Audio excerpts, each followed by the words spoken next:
வணக்கம் மக்களே, நீங்கள் பார்த்துக்கிட்டு இருக்கிறது வெண்டைக்காய். சரிங்களா? வெண்டைக்காய் தோட்டத்தில் இது வந்து முதல் அறுவடை நம்ம பண்ணி போட்டிருக்கிறோம். முதல் அறுவடை பண்ணும்போது நமக்கு எக்ஸ்ட்ரா வேலைப்பாடுகள் இருக்கும்.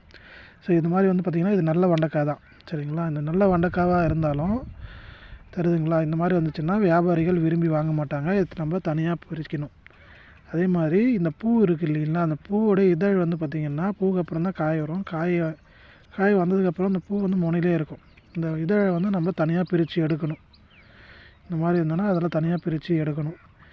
இதே மாதிரி இந்த மாதிரி இருந்தாலும் சரி, இந்த மாதிரி முடக்கு இருந்தாலும் சரி, அதாவது வந்து பார்த்திங்கன்னா இந்த மாதிரி அதுக்கப்புறம் காம்பு வந்து நீட்டிக்கிட்டு வரும். சரிங்களா? இந்த மாதிரி இருந்தாலும் வியாபாரிகள் வந்து விரும்பி வாங்க மாட்டாங்க.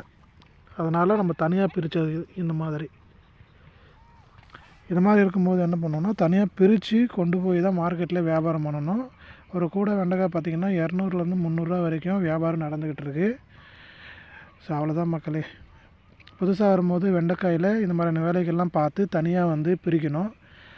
ஒரு 2-3 நாள், ஒரு வாரம் போச்சு அப்படின்னா இந்த பிரிக்க வேண்டிய வேலைகள் எல்லாம் நார்மலாக வந்து ஆட்டோமேட்டிக்காக வந்து காய் வந்து அது நம்ம தரமாக அறுக்கிறதுக்கு உண்டான வழிகளை வந்து ஏற்படுத்திக்கும். அது நமக்கு சுலபமாகவும் இருக்கும். முதல் அறுவடைன்றதுனால கொஞ்சம் முன்ன பின்ன காயோடைய முதிர்ச்சி இருக்கிறதுனால இந்த பிரச்சனை. நன்றி மக்களே.